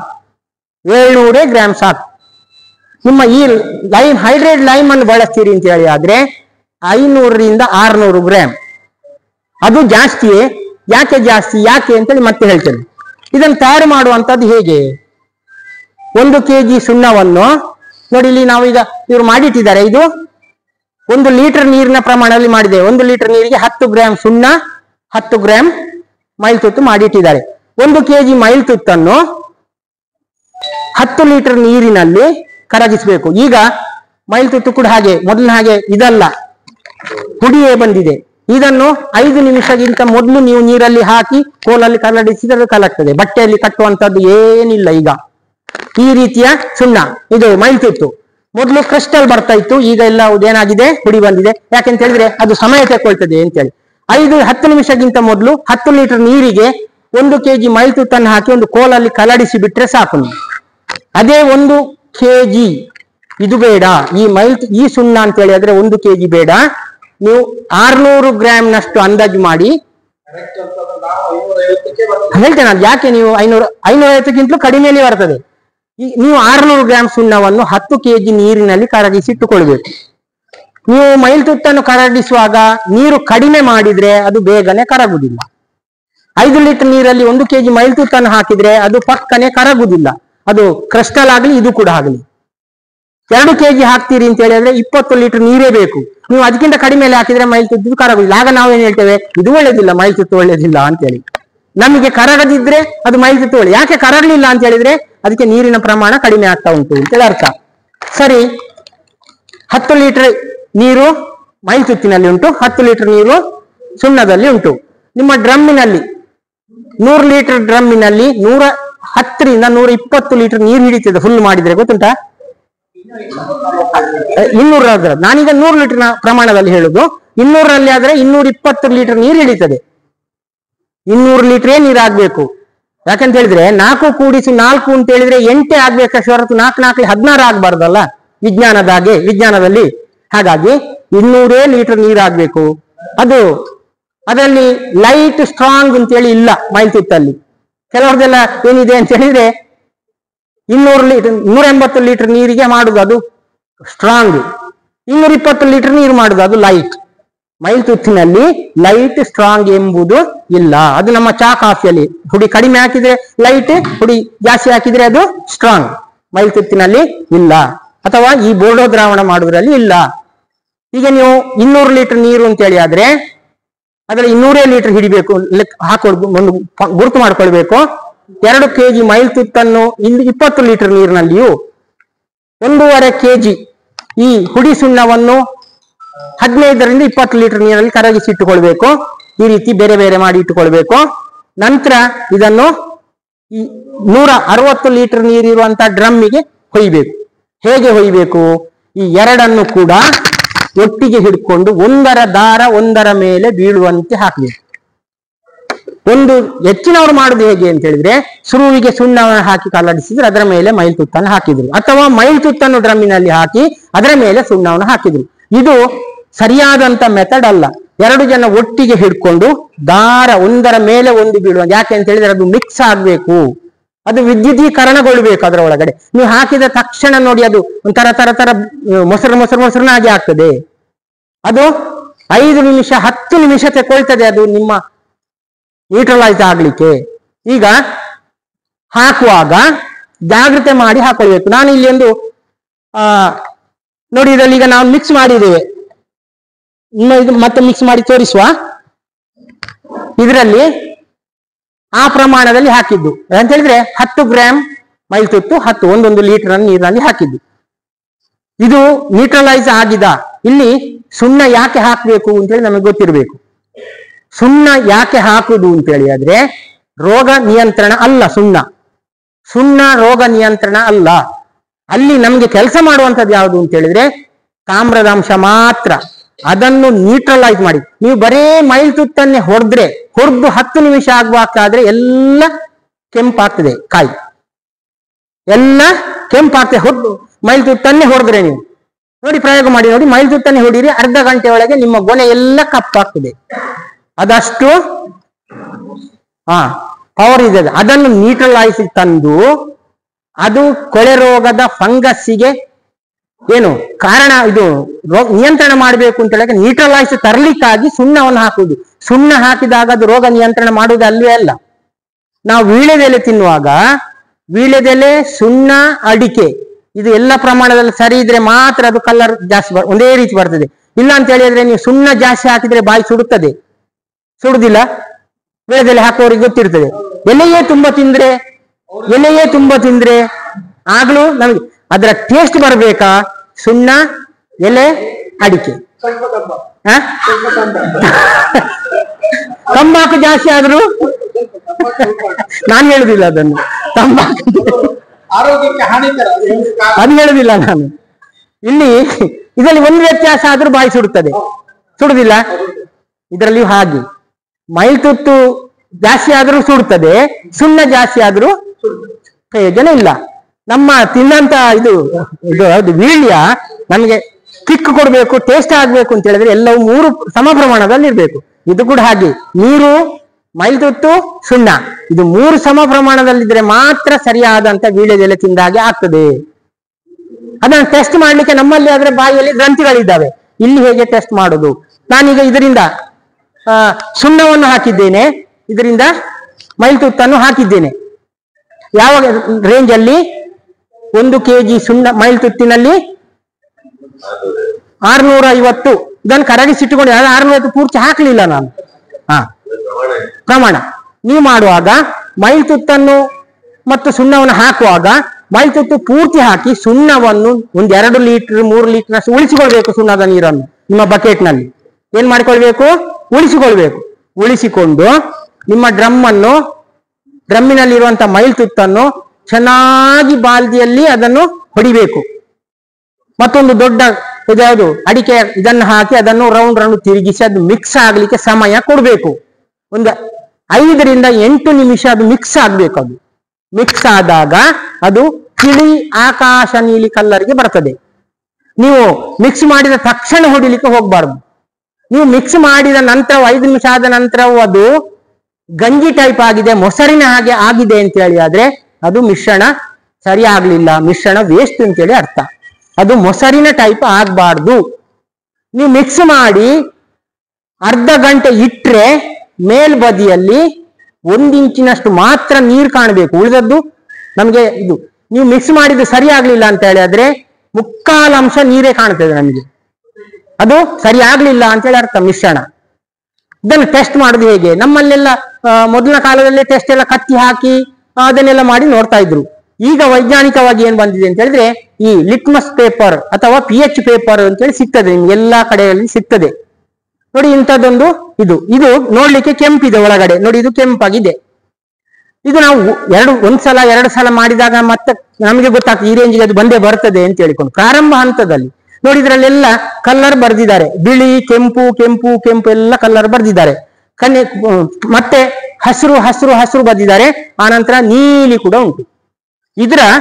ಇದು ನಮಗೆ ಸರಿಯಾಗಿದೆ ಅಂತ ಹೇಳಲಿಕ್ಕೆ ಇದರಲ್ಲಿ ಬರುವಂತ ಹಸಿರು ಬಣ್ಣ ನಮ್ಮ ಈ ಪೇಪರ್ ಅನ್ನು ಮುಳುಗಿಸಿದಾಗ, ಈ ಕಲರ್ ಇರುವಂತಹ ಪೇಪರ್ ಅನ್ನು ಮುಳುಗಿಸಿದಾಗ ಇದರಲ್ಲಿ ಬರುವಂತ ಹಸಿರು ಅಂತ ಹೇಳಿದ್ರೆ 7 ಪಾಯಿಂಟ್ pH ವ್ಯಾಲ್ಯೂ 7ರಿಂದ 8ರ ರೇಂಜ್ ಅಲ್ಲಿ ನಮ್ಮ ಮದ್ದು ಇದ್ರೆ ಅದು 100% ಶೇಕಡ 1 ಬೋರ್ಡೋ ದ್ರಾವಣ ಅಂತ ಹೇಳಿ ಅರ್ಥ.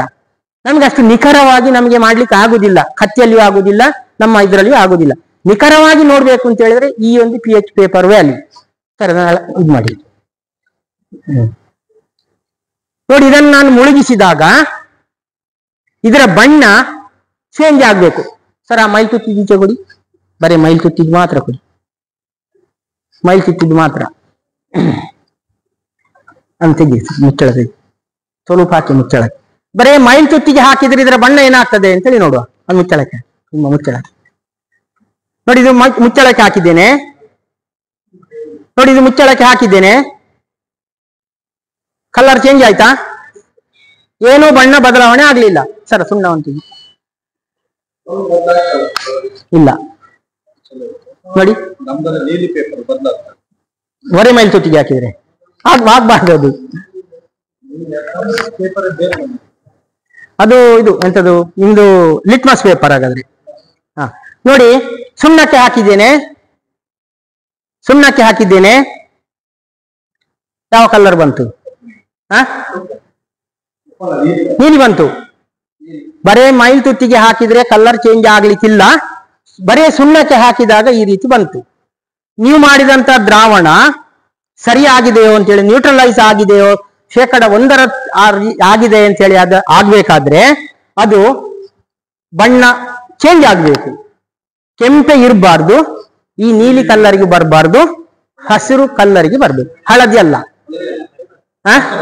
ಹಸಿರು ಕಲ್ಲರ್, ಇದರಲ್ಲಿ ಒಂದು ಹಸಿರು ಕಲ್ಲರ್ ಉಂಟು, ಆ ಕಲ್ಲರಿಗೆ ಬರಬೇಕು. ನೋಡುವ, ಈಗ ನಾವು ಮಾಡಿದಂತ ಇದರಲ್ಲಿ ಯಾವುದಕ್ಕೆ ಹಾಕಿದ್ರೆ ಯಾವ ಬಣ್ಣ ಬರ್ತದೆ ಅಂತೇಳಿ ನೋಡುವ. ಈಗ ನಿಮ್ಗೆ ಇದರಲ್ಲಿ ವ್ಯತ್ಯಾಸ ಕಾಣ್ತದ ಕಲರ್ ಅಲ್ಲಿ? ಇದು ಕಡು ನೀಲಿ ಉಂಟು, ಇದು ಆಕಾಶ ನೀಲಿಯಲ್ಲಿ ಉಂಟು. ಈಗ ಯಾವುದಕ್ಕೆ ಸುರಿಗೆ ಹಾಕುವ? ಇದಕ್ಕೆ ಹಾಕಿದಾಗ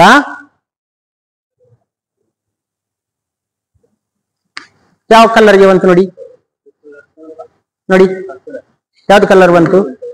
ಹಸಿರು ಕಲ್ಲರಿಗೆ ಬಂತು. ಹಾಗಾದ್ರೆ ನಮ್ಮ ದ್ರಾವಣ ಏನು ಅಂತೇಳಿ ಅರ್ಥ? ಸರಿ ಇದೆ ಅಂತೇಳಿ ಅರ್ಥ. ಏನಾಗಿದೆ ಅಂತೇಳಿ ಅರ್ಥ? ಕರೆಕ್ಟ್ ಹಸಿರು ಕಲ್ಲರಿಗೆ ಬಂದಿದೆ. ನಾನು ಏನ್ ಮಾಡಿದ್ದೇನೆ ಅಂತ ಹೇಳಿದ್ರೆ, ಸುಣ್ಣದ ಇದು ಮೈಲ್ ತುತ್ತನ್ನು ಸ್ವಲ್ಪ ಹಾಕಿ ಅಷ್ಟೇ ಪ್ರಮಾಣಕ್ಕಿಂತ ಕಡಿಮೆಯಲ್ಲಿ ಸುಣ್ಣ ಹಾಕಿದ್ದೇನೆ ಅದಕ್ಕೆ. ಹಾಗಾಗಿ ಅದು ಸರಿ ನಾನು ಸುಣ್ಣವನ್ನು ಜಾಸ್ತಿ ಒಂದು ವೇಳೆ ಹಾಕ್ತಾ ಇದ್ರೆ ಅದೇನಾಗ್ತಿತ್ತು? ಯಾವ ಕಲರ್ಗೆ ಬರ್ತಾ ಇತ್ತು?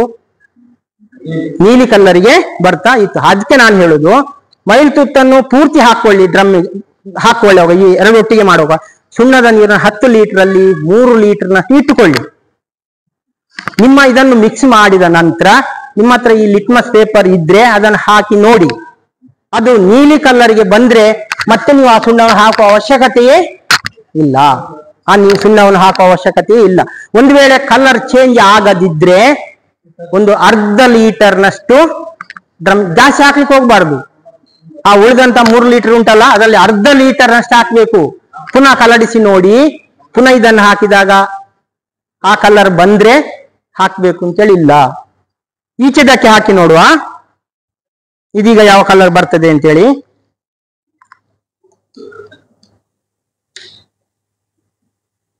ನೋಡಿ, ಯಾವ ಕಲರ್ ಬಂತು? ನೀಲಿ ಕಲರ್ ಬಂತು. ಇದಕ್ಕೆ ಸುಣ್ಣ ಜಾಸ್ತಿ ಆಗಿದೆ ಅಂತೇಳಿ ಅರ್ಥ. ನಾನು ಬಹಳ ಜಾಗೃತಿಯಲ್ಲಿ ಮಾಡಿದ್ದೇನೆ ಮಾಡುವಾಗಲಿ. ನಾನು ಅದಕ್ಕೀಗ 1 ಡ್ರಾಪ್ ಮೈಲ್ ತುತ್ತ ಹಾಕಿದ್ರೆ ಅದು ಕೂಡ, ಸುಣ್ಣ ಹಾಕಿದ್ರೆ ಅದು ಕೂಡ ಇದೇ ಕಲ್ಲರಿಗೆ ಬರ್ತದೆ. ಯಾವ ಕಲ್ಲರಿಗೆ ಬರ್ತದೆ? ಇದೇ ಕಲ್ಲರಿಗೆ ಬರ್ತದೆ. ಇದು ನಮಗೆ ಹಾಗಾಗಿ ನೀವು ಒಂದು ವೇಳೆ ಲಿಟ್ಮಸ್ ಪೇಪರ್, ಈ ಪೇಪರ್ ಯಾವುದು ಇಲ್ಲದಿದ್ರು ಸುಣ್ಣ ಹಾಕೊಳ್ಳುವಾಗ ಜಾಗ್ರತೆ ಮಾಡಿ ಹಾಕೊಳ್ಳಿ.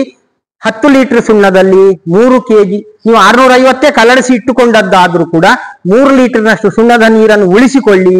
ಆನಂತರ ನಿಮಗೆ ಚೇಂಜಸ್ ಆಗ್ಲಿಲ್ಲ ಅಂತೇಳಿ ಕಂಡ್ರು ಹಾಕೊಳ್ಳಿ.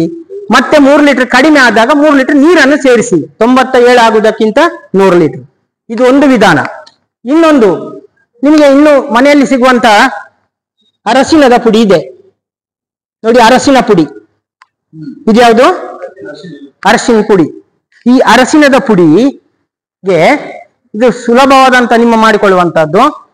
ಅರಸಿನದ ಪುಡಿಗೆ ನಿಮ್ಮ ಮೈಲ್ತುತ್ತಿನ ನೀರನ್ನು ಹಾಕಿದ್ರೆ, ಮೈಲ್ತುತ್ತಿನ ನೀರನ್ನು ಸ್ವಲ್ಪ ಹಾಕಿದ್ರೆ ದ್ರಾವಣ ನೋಡಿ, ಕಲರ್ ಏನಾಯ್ತು ನೋಡಿ. ಅದು ಸುಣ್ಣ ಜಾಸ್ತಿ ಇರುವಂತದ್ದು ನಾನು ಹಾಕಿದಲ್ವಾ, ಏನ್ ಕಲರ್ ಬಂತು ನೋಡಿ, ಏನ್ ಕಲರ್ ಬಂತು? ಕುಂಕುಮ ಕಲರ್ ಬಂತು. ಅದು ಯಾವ ಮದ್ದನ್ನು ಹಾಕಿದ ನಾನು? ಇದು ಯಾವ್ದಿದು? ಸುಣ್ಣ ಜಾಸ್ತಿ ಇರುವಂತ ಮೈಲ್ತುತ್ತನ್ನು ನಾನು ಹಾಕಿದ್ದು ಅಲ್ವಾ. ಹಾಗಾಗಿ ಅದರಲ್ಲಿ ಏನರ್ಥ? ಈ ರೀತಿ ನಿಮ್ಮ ಮಾಡಿದಂತ ದ್ರಾವಣ ಕೆಂಪಾದ್ರೆ ಏನರ್ಥ? ಸುಣ್ಣ ಜಾಸ್ತಿ ಆಗಿದೆ ಅಂತೇಳಿ ಅರ್ಥ. ತುಟ್ಟು ಮತ್ತು ಸುಣ್ಣ ಸರಿಯಾಗಿದೆ ಅಂತೇಳಿ ಆದ್ರೆ ಈ ದ್ರಾವಣ ಹಾಕಿದಾಗ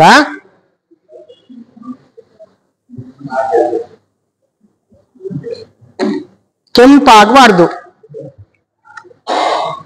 ಕೆಂಪಾಯ್ತಾ? ಕೆಂಪಾಯ್ತಾ? ಕೆಂಪಾಯ್ತಾ ಸರಿ ನೋಡಿ, ಕೆಂಪಾಯ್ತಾ?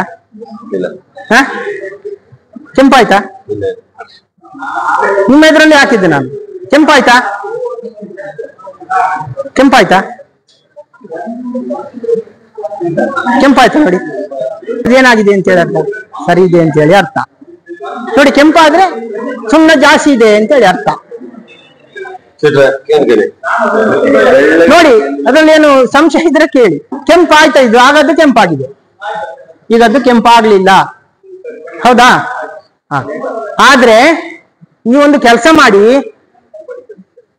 ನೀವು ಈ ನಾನು ಹೇಳಿದ ಹಾಗೆ ಬರೀ ನ್ಯೂಟ್ರಲೈಸ್ ಆದಂತದ್ದನ್ನು ಬಿಡುವುದಕ್ಕಿಂತ ಅದಕ್ಕೆ ನಿಮ್ಮ ಒಂದು 100 ml ನಷ್ಟಾದ್ರೂ ಜಾಸ್ತಿ ನಿಮ್ಮ ಸುಣ್ಣವನ್ನು ಸೇರಿಸಿ ಹೊಡೀರಿ. ಬರೀ ಪ್ರತಿ ನಾವು ನ್ಯೂಟ್ರಲೈಸ್ ಇದನ್ನು ಒಂದು ವೇಳೆ ನಮ್ದು ಅಷ್ಟು ಪರ್ಫೆಕ್ಟ್ ಆಗಿದೋ ಅಂತ ಹೇಳಿ ಮನವರಿಕೆ ಆದ್ರೆ ಕೊಡ್ಬೋದು. ಇಲ್ಲ ಅಂತ ಹೇಳಿ ಆದ್ರೆ, ಒಂದು ವೇಳೆ ನ್ಯೂಟ್ರಲೈಸ್ ಆದದ್ದು ಹೆಚ್ಚು ಕಡಿಮೆ ಆದ್ರೆ ನೀವು ಸ್ಪ್ರೇ ಮಾಡಿದ್ರೆ ಅದರಲ್ಲಿ ಟಾರ್ಚಸ್ ಬೀಳ್ತದೆ, ಅಡಿಕೆ ಎಲ್ಲ ಅಲ್ಲಲ್ಲಿ ಸುಟ್ಟಾಗಿ ಆಗ್ತದೆ.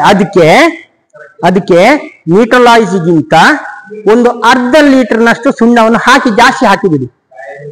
ಒಂದು ವೇಳೆ 450ಕ್ಕೆ 380 400ಕ್ಕೆ ಬರ್ತದೆ, 500ಕ್ಕಾದ್ರೂ ನೀವು ಹೋಗಿ ನೋಡಿ. ಇದಕ್ಕೆ ಚೂರು ಸುಣ್ಣವನ್ನು ಜಾಸ್ತಿ ಹಾಕಿದಾಗ ಇದು ಕೆಂಪಾಗ್ತದೆ ಈ ಮದ್ದನ್ನು. ಹಾಗಾಗಿ ಚೂರು ಕಲರ್ ಕೆಂಪಾದ್ರೂ ತೊಂದರೆ ಇಲ್ಲ ನಿಮ್ಮ ಮಾಡಿದಂತ ಮದ್ದು.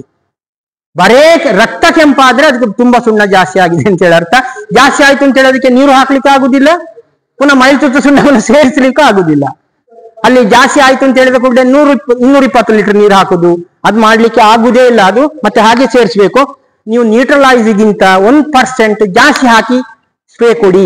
ನ್ಯೂಟ್ರಲೈಸ್ ಇದನ್ನೇ ಸ್ಪ್ರೇ ಕೊಟ್ರೆ ಒಂದು ವೇಳೆ ನಿಮ್ಮ ನ್ಯೂಟ್ರಲೈಸ್ ಆದ್ರೆ ಅದರಲ್ಲಿ ಸಣ್ಣ ಸಣ್ಣ ಟಾರ್ಚ್ ಬೀಳ್ತದೆ ಅಡಿಕೆಯಲ್ಲಿ. ಹಾಗಾಗಿ ನ್ಯೂಟ್ರಲೈಸ್ ಆದದಕ್ಕಿಂತ 100 ಗ್ರಾಮ್ನಷ್ಟು ಸುಣ್ಣ ಜಾಸ್ತಿ ಕೊಡಿ. ಏನು 7 ರಿಂದ 8ರವರೆಗೆ ಕೊಟ್ರೆ ಏನು ಸಮಸ್ಯೆ ಬರುವುದಿಲ್ಲ.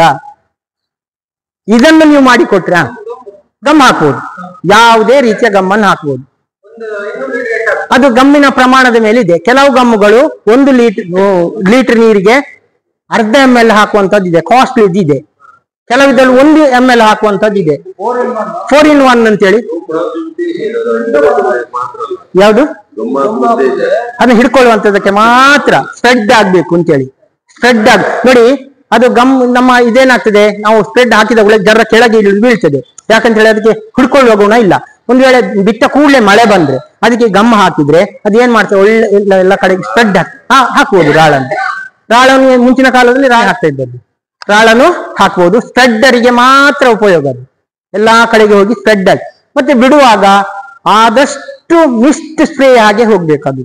ಬರೇ ಹನಿ ಹನಿ ಹೋಗುದಕ್ಕಿಂತ ಧೂಳಿನ ಹಾಗೆ ಹೋಗಿ ಅದು ಇಡೀ ಗೊನೆಗೆ ಕವರ್ ಆಗ್ಬೇಕು. ಹೋಗ್ತದೆ. ಈಗಿನ ಇದರಲ್ಲಿ ದೋಟಿಯಲ್ಲಿ ಕರೆಕ್ಟ್ ಹೋಗಿ ಪ್ರೆಷರ್ ಅಲ್ಲಿ ಹೋಗ್ಬೇಕು. ಅದು ಬರೇ ಸಣ್ಣ ಇದು ಪೈಪಿನಲ್ಲಿ ಚುರ್ರ ಹೋಗಿ ಬಿದ್ದ ಹಾಗೆ ಬಿದ್ದರೆ ಅದು ಪ್ರಯೋಜನ ಇಲ್ಲ. ಅದು ಸ್ಪ್ರೆಡ್ ಆಗಿ ಬಿಡ್ಬೇಕು, ಮಿಸ್ಟ್ ಅಂತ ಹೇಳ್ತಾರೆ, ಆ ರೀತಿಯಲ್ಲಿ ಸ್ಪ್ರೇ ಕೊಡ್ಬೇಕು. ಇನ್ನೊಂದು ಸ್ಪ್ರೇ ಕೊಡುವಾಗ ಏನ ಇದೆ ಅಂತ ಹೇಳಿದ್ರೆ, ನಿಮ್ಗೆ ಹಳೆ ಕಾಲದ ಜನರು ಹೇಳ್ತಿದ್ರು, ಗೊನೆ ಹೀಗೆ ಕೆಳಗೆ ಬರುವಾಗ ಅದರಲ್ಲಿ ಒಳಗಡೆಗೆ ಸೇರಿದಂತ ಸುರುವಿನ ಈ ಪದರ ಹೋಗಿರ್ತದೆ, ಒಳಗಡೆ 4 ಇಳಿದುಕೊಂಡಿರ್ತದೆ, ಅಲ್ಲಿ ಪ್ರಾರಂಭ ಆಗುದು ನಮ್ಮ ಕೊಳೆ ರೋಗ. ಸ್ಪ್ರೇ ಕೊಡುವಾಗ ಆ ಸೈಡಿನ ಕಾಯಿಗಳಿಗೆ ಬೀಳುವ ಹಾಗೆ ಮೊದಲು ಸ್ಪ್ರೇ ಕೊಟ್ಟು ಬಿದ್ರೆ ಮಾತ್ರ ನಮ್ಮ ಕೊಳೆ ರೋಗ ನಿಯಂತ್ರಣ ಮಾಡ್ಲಿಕ್ಕೆ. ನೀವು ಹೀಗೆ ಹೊರಗೆ ಕಾಣುವುದಕ್ಕೆ ಕೊಡುದಲ್ಲ, ಒಳಗೆ ಸೇರಿದಂತ ಇದಕ್ಕೂ ಅಡಿಯಿಂದಲೂ ಕೂಡ ಸ್ಪ್ರೇಯನ್ನು ಕೊಟ್ರೆ ನಿಯಂತ್ರಣ ಮಾಡ್ಲಿಕ್ಕೆ ಸಾಧ್ಯತೆ ಉಂಟು. ಹಾಗಾಗಿ ನೀವು ಈ ರೀತಿ ಸೈಂಟಿಫಿಕ್ ಆಗಿ ಮಾಡ್ತೀರಿ ಅಂತ ಹೇಳಿ ಆದ್ರೆ 100 ಗ್ರಾಂ ಸುಣ್ಣ ಹೆಚ್ಚು ಹಾಕಿದ್ರು ಪರವಾಗಿಲ್ಲ, ಆದ್ರೆ ಕೆಜಿ ಕಟ್ಲೆ ಹೆಚ್ಚು ಹಾಕಿದ್ರೆ ಅದರ ಯಾವುದು ಪರಿಣಾಮ ಇಲ್ಲ. ಈ ರೀತಿ ಮಾಡಿ ಸ್ಪ್ರೇ ಕೊಡಿ.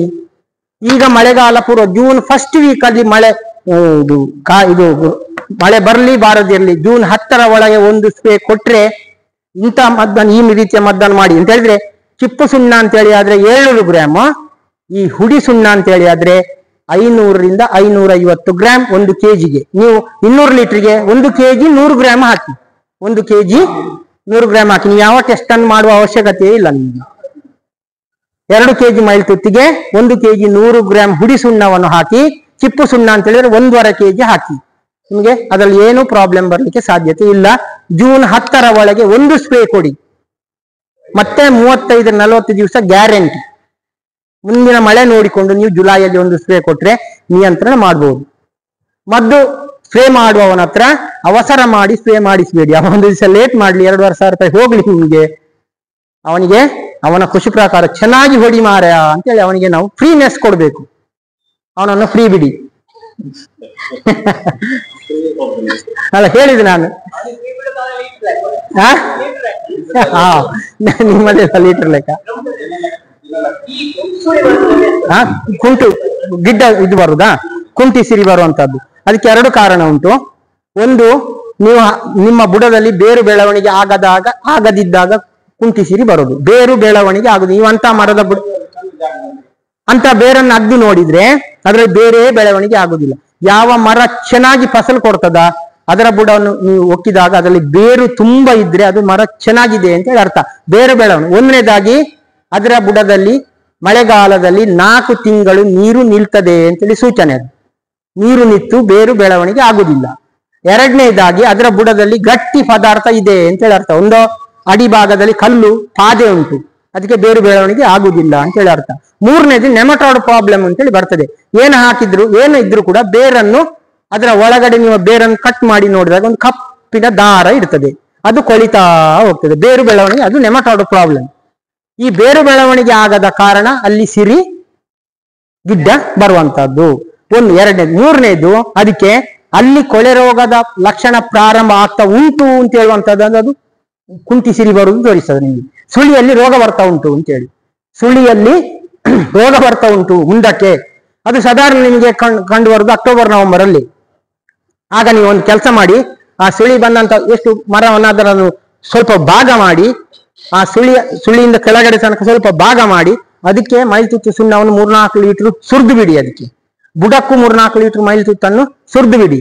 ಬುಡದ ಮಣ್ಣನ್ನೆಲ್ಲ ಲೂಸ್ ಮಾಡಿ ಅಂತ ಮರಗಳಿಗೆ ಹೆಚ್ಚಾಗಿ ಸ್ವಲ್ಪ ಗೊಬ್ಬರವನ್ನು ಕೊಡಿ. ಪೊಟ್ಯಾಶ್ ಮತ್ತು ನಿಮ್ಮ ಯಾವುದುಂಟು ಮಿಕ್ಸ್, ಅದನ್ನು ಸ್ವಲ್ಪ ಒಂದು ಉಳಿದದಕ್ಕಿಂತ ಒಂದು ಅರ್ಧ kg ಅಷ್ಟು ಜಾಸ್ತಿ ಕೊಟ್ಬಿಡಿ. ಒಂದ್ಸಲ ಅದಕ್ಕೆ ಮೇಲೆ ಬರುವ ಹಾಗೆ ಮಾಡಿ. ಯೂರಿಯಾವನ್ನೇ ಸ್ವಲ್ಪ ಒಂದು 1/4 kg ಅಷ್ಟು ಜಾಸ್ತಿ ಕೊಡಿ. ಈ ಭಾಗವನ್ನು ಸುಳಿ ಮುಂದಾದಂತ ಸುಳಿ ಭಾಗವನ್ನು ಭಾಗ ಮಾಡಿ ಅದರ ಒಳಗಡೆ ಹೋಗುವ ಹಾಗೆ ಮೈಲ್ತುತ್ತು ಸುಣ್ಣವನ್ನು ಹಾಕಿ. ಕ್ರಮೇಣ ಬರ್ತದೆ. 2 ತಿಂಗಳು ಹೋದ ನಂತರ ಪುನೊಂದ್ಸಲ ಅದೇ ಟ್ರೀಟ್ಮೆಂಟ್ ಮಾಡಿ, ಗಿಡ ಸರಿ ಆಗ್ತದೆ. ಆದ್ರೆ ಪೂರ್ತಿ ಗಿಡ್ಡ ಆಗಿ ಕೊಳೆತು ಹೋಗ್ಲಿಕ್ಕೆ ಪ್ರಾರಂಭ ಮಾಡಿದ ನಂತರ ಮಾಡಿದ್ರೆ ಬರುದಿಲ್ಲ, ಮತ್ತೆ ಬರುದಿಲ್ಲ. ಬೇರುಳಕ್ಕೆ ಮಾಡ್ಬೇಕು ಅಂತ ಹೇಳಿದ್ರೆ ನೀವು ಬೆಳಿಗ್ಗೆ ತನಕ ಕೂತ್ಕೊಳ್ಬೇಕು, ಅದಿತಿ ಹೇಳ್ಬೇಕು ಅಂತ ಹೇಳಿ. ಆದ್ರೆ ಅನ್ನವನ್ನು ಇಟ್ಟು ಅನ್ನ ಆಗ್ಬೇಕಾದ್ರೆ 1 ಗಂಟೆ ಬೇಕೇ ಅಂತ ಹೇಳಿದ್ರೆ ಅದರ ಸಿಸ್ಟಮ್ ಅನ್ನು ನೀವು ತಿಳ್ಕೊಂಡ್ರೆ ಮಾತ್ರ ಬೇರುಳಕ್ಕೆ. ಯಾವ್ದು ಔಷಧಿ?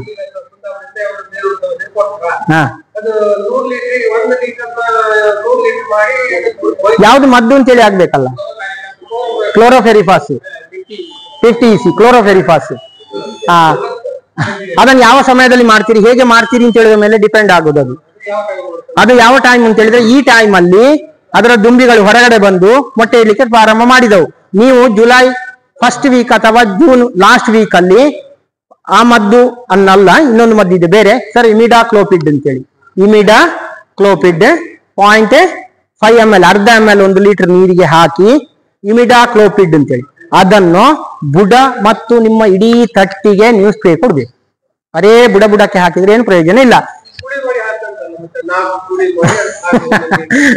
ಅದು ಅಕ್ಟೋಬರ್ ತಿಂಗಳಲ್ಲಿ ಹಾಕ್ಬೇಕು. ಹಾಗೆ ಹಾಕುದಿದ್ರೆ ಆ ಗುಳಿ ಮಾಡಿ ಹಾಕುವಂತದ್ದು ಅಕ್ಟೋಬರ್ ತಿಂಗಳಲ್ಲಿ. ಆವಾಗ ಇಷ್ಟು ದೊಡ್ಡ ಹುಳಗಳು ಬುಡದಲ್ಲಿ ಇರ್ತವೆ. ಈಗ ಬುಡದಕ್ಕೆ ಬರುದಿಲ್ಲ, ಅವುಗಳೆಲ್ಲ ಮೇಲ್ಗಡೆಯಲ್ಲಿ ಇರ್ತವೆ.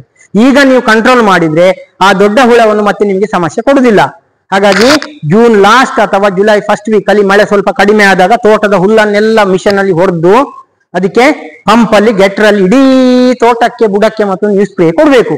ಕೊಟ್ಟು ಒಂದು ಅರ್ಧ ಗಂಟೆ 1 ಗಂಟೆ ನಂತರ ಮಳೆ ಬಂದ್ರೂ ಪರವಾಗಿಲ್ಲ. ಅಂತ ಹೇಳಿದ್ರೆ ಮಣ್ಣಿಗೆ ಬೀಳ್ಬೇಕದು. ಈಗ ಅದು ಮೊಟ್ಟೆ ಇಡ್ಲಿಕ್ಕೆ ಪ್ರಾರಂಭ ಮಾಡುದು. ಈಗ ಮಳೆ ಬಂತಲ್ಲ, ಈಗ ಅದರ ದುಂಬಿಗಳು ಬಂದು ಮೊಟ್ಟೆ ಇಡ್ತವೆ. ಈ ಮೊಟ್ಟೆ ಮತ್ತು ಮರಿಗಳು ನಾಶ ಆದ್ರೆ ನಿಮಗೆ ಮುಂದಕ್ಕೆ ದೊಡ್ಡ ಮರಿಗಳಾಗಿ ತೋಟವನ್ನು ಹಾಳು ಮಾಡುವುದಿಲ್ಲ. ಮತ್ತೆ ಪ್ರತಿ ಅಡಿಕೆ ಮರಕ್ಕೆ ನೀವು ಪ್ರತಿ ವರ್ಷನೂ 1 kg ಕೈಬೇವಿನ ಹಿಂಡಿ ಕೊಡ್ಲೇಬೇಕು. ನೀವು ಕೊಟ್ರೆ ಆ ಹುಳಗಳಿಗೆ ಸ್ವಲ್ಪ ಕೈಬೇವಿನ ಅಂಶದಿಂದಾಗಿ ಬೇರು ಬೆಳವಣಿಗೆ ಆಗ್ತದೆ. ಒಂದು ವೇಳೆ ತಿಂದ್ರು ಬೇರಿನ ಬೆಳವಣಿಗೆ ಆಗ್ತದೆ. ಮತ್ತೆ ಸಾಧ್ಯ ಆದ್ರೆ ಕಲ್ಲು ಮಿಶ್ರಿತ, ನಿಮ್ಮ ಮೊರಕಲ್ಲಿನಂತ ಕಲ್ಲು ಮಿಶ್ರಿತ ಮಣ್ಣನ್ನು ಬುಡದಿಂದ 1.5 ಅಡಿ ಹಾಕಿ ದೂರಕ್ಕೆ ರೌಂಡ್ ಆಗಿ 2 ಬಟ್ಟಿ 4 ವರ್ಷಕ್ಕೊಂದ್ಸಲ ಹಾಕಿದ್ರೆ ಬೇರು ಹುಳದ ಸಮಸ್ಯೆ ಕಡಿಮೆ ಆಗ್ತದೆ. ನೀವು ಮದ್ದು ಮಣ್ಣು ಯಾವ ಮಣ್ಣು? ಅಂಟು ಮಣ್ಣಲ್ಲ, ಸ್ವಲ್ಪ ಮರಳು ಅಲ್ಲ, ಅದಕ್ಕೆ ಮುಂದೆ ಆಗದಾಗಿ ಈ ರೀತಿ ಮಾಡಿದ್ರೆ ಅದನ್ನು 3 ವರ್ಷದವರೆಗೆ ನೀವು ಈ ರೀತಿ ಮಾಡ್ತಾ ಬಂದ್ರೆ ನಿಯಂತ್ರಣ ಮಾಡಬಹುದು.